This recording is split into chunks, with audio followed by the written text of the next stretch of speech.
Let's go over the top tips for photographers, starting with number 1. Watch behind you when you back up. You don't want to back up into lights. You don't want to back up into equipment or other people in general while you're working. Just do a quick, you learned it in driving school. You check your blind spot and then you make your move. It's just like driving. Pretend you're on the highway. Same thing. Number 2, don't drink on the job. I actually don't drink alcohol. I'm more like a Pepsi, lemonade, water is my main thing while I'm taking pictures. You gotta stay hydrated. So what I would say is drink water. It is a professional environment. Yeah, you're taking pictures, you wanna have a nice time, but at the end of the day, you're doing a job. So drink water.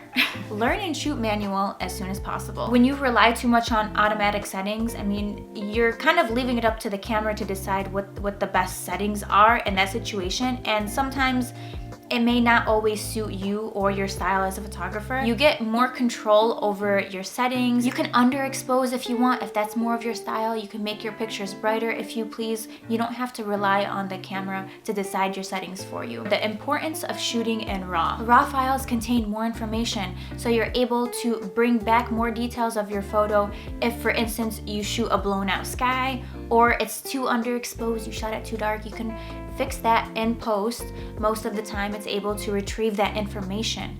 With JPEG, whatever you shot is what you shot. You can't do too much with it. And this is coming from someone who shot in JPEG for, a year or two starting out in photography. And then I switched to RAW and it made all the difference. So I definitely recommend it if you're gonna be doing this professionally and full-time. Number 5, don't buy cheap tripods because you'll end up buying an expensive one anyway. You're putting thousands of dollars of equipment on this tripod. You want it to be sturdy, you want it to be good quality. Last thing you want is for it to break while your camera's sitting on it and all of your gear. Sometimes I don't trust tripods, I swear. It's like made of plastic. It's supposed to hold like 20 pounds of gear.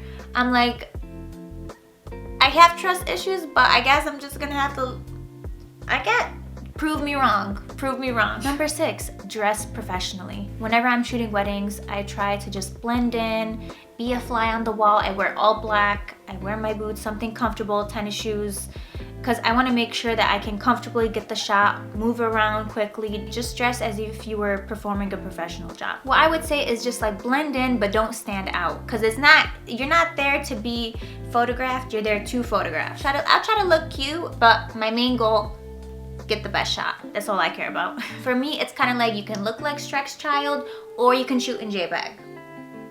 I'm gonna look like Shrek's child. But he had a lot, so I feel like that was a good family dynamic. I could fit in there. He lives in the forest, right? And he has a jacuzzi. Number 7, always ask before you touch a model or adjust something on a client. I've said this many times before. You just want to ask. You don't want to go up to someone and start doing like this or, all of that. Just, hey, is it all right if I fix this? Or in most cases, just ask the person to do it. They will usually be good with that and fix it the very first time, so you don't even have to go in there. When shooting with professional models, I found that most of the time they could just fix it themselves. It's as simple as that. Number 8, have a contract. Having a contract is extremely important. It's gonna clarify things such as how long your break time is, how long you'll be shooting for, how much payment is, when they pay, how many photos they get, how many outfits they get, things like that. Basically the guidelines of how you do your photography. So I think this is not only important before the wedding, but after the wedding as well, to manage client expectations.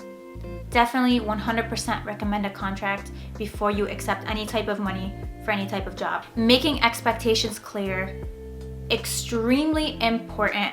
And again, one way that you do this is by having it in a contract that your clients look over before they pay you.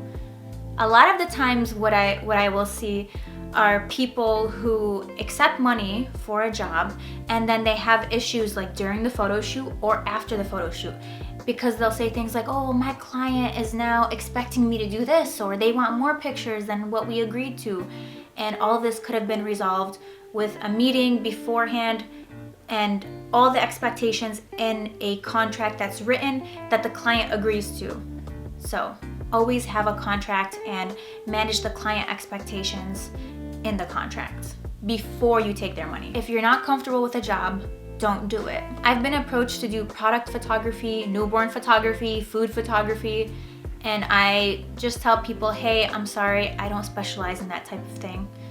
I would much rather be honest and upfront with someone about not having the skills to do a certain type of job versus taking on the job and then being stressed out because I don't know if I'm gonna be able to complete the job to their satisfaction. You'll just do a disservice to yourself and your client by taking on a job that you're not qualified for. People will be like, can you photograph my baby? I'm like, but I also like don't know how they function. How do you wrap them in the burrito? How does that work? What do we do when the baby starts crying? There are people who literally specialize in newborn photography who are pros at it.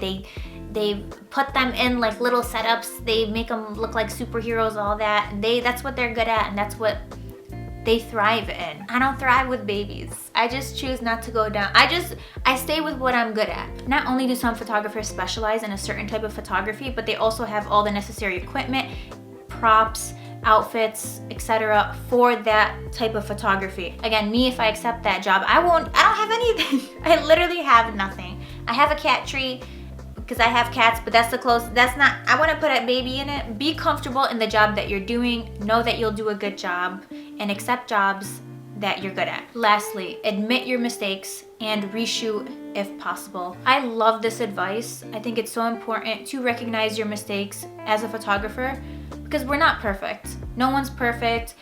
There are definitely things that we can improve on. There's photo shoots that we know, or at least I know that I could have improved on. It's normal, it happens.